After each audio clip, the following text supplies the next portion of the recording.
প্রিয়জনেরা, সবাইকে জানাই পর্বের অনেক অনেক প্রীতি ও শুভেচ্ছা। আজ মণ্ডলীর জন্মদিনও, তাই সবাইকে শুভ জন্মদিন। আজ পবিত্র আত্মা শিষ্যদের উপর প্রচণ্ড বাতাস এবং অগ্নি জিহ্বার মধ্য দিয়ে তিনি আসেন, শিষ্যদের নতুন জীবন দান করেন। ঠিক একইভাবে পবিত্র আত্মা মণ্ডলীকে জীবন দিয়েছেন, ঠিক যেমন আদি পুস্তকে ঈশ্বর আদমকে জীবন দিয়েছিলেন।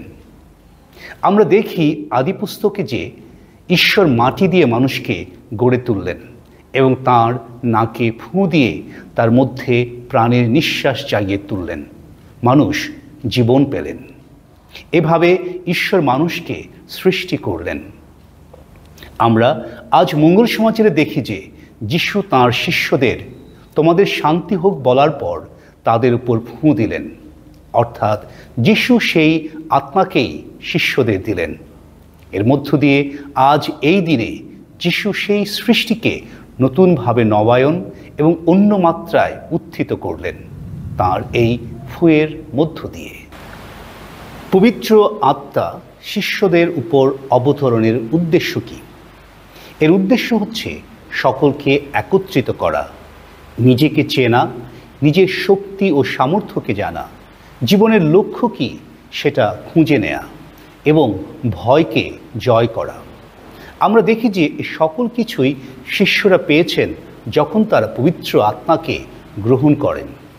পবিত্র আত্মাকে পাওয়ার পর শিষ্যরা যখন বাণী প্রচার করেছিলেন, অন্য সকল ভাষাভাষী লোকেরা তাদের নিজ নিজ ভাষায় তাদের উপদেশ বুঝতে পারেন।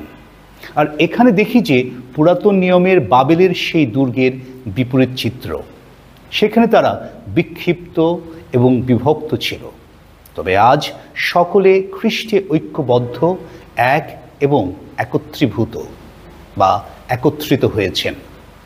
এখানেও বিভিন্ন জাতি, ভিন্ন মানুষ, ভিন্ন ভাষার মানুষ ছিলেন, তবুও সকলে ঐক্যবদ্ধ, কারণ পবিত্র আত্মা সকলকে এক করেছেন।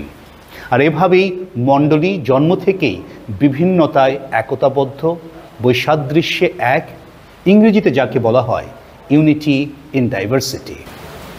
প্রিয়জনেরা, অবশ্যই পবিত্র আত্মার শক্তিতে শিষ্যরা সাহসী হয়ে ওঠেন, বাণী প্রচার করেন এবং আশ্চর্য রকমভাবে বিভিন্ন ভাষাভাষী লোকেরা তাদের ভাষা নিজ নিজ ভাষায় বুঝতে পারেন। তাহলে তারা কোন ভাষায় কথা বলেছেন? আসলে তারা কথা বলেছেন ভালোবাসার ভাষায়। এই ভালোবাসার ভাষা পৃথিবী সকল প্রাণীকুল বোঝে। আর এই ভালোবাসার উৎস বা কেন্দ্র হচ্ছেন স্বয়ং যিশু। তারা যিশুকে প্রচার করেছেন। যিশু মানুষকে ভালোবেসে নিজের জীবন দিয়েছেন, ভালোবেসে তিনি পুনরুত্থান করেছেন, স্বর্গারোহণ করেছেন, পবিত্র আত্মাকে প্রেরণ করেছেন। তাই যিশুই হচ্ছেন সেই ভালোবাসার ভাষা যা সকলে বোঝে এবং উপলব্ধি করে। তাই আসুন আমরাও সেই ভালোবাসার ভাষা ধারণ করি, এই ভালোবাসার ভাষা ব্যবহার করি। তাহলে আমরা আর বিক্ষিপ্ত বা বিভক্ত থাকব না, আমরা হয়ে উঠব খ্রিস্টে একত্রিত, খ্রিস্টে এক। পৃথিবীতে এই যে এত যুদ্ধ, হিংসা, হত্যা, তা শুধু ভালোবাসার অভাবে, ভালো ভাষার অভাবে। তাই আসুন ভালোবাসি, ভালো ভাষার চর্চা করি। ঈশ্বর আমাদের আশীর্বাদ করুন।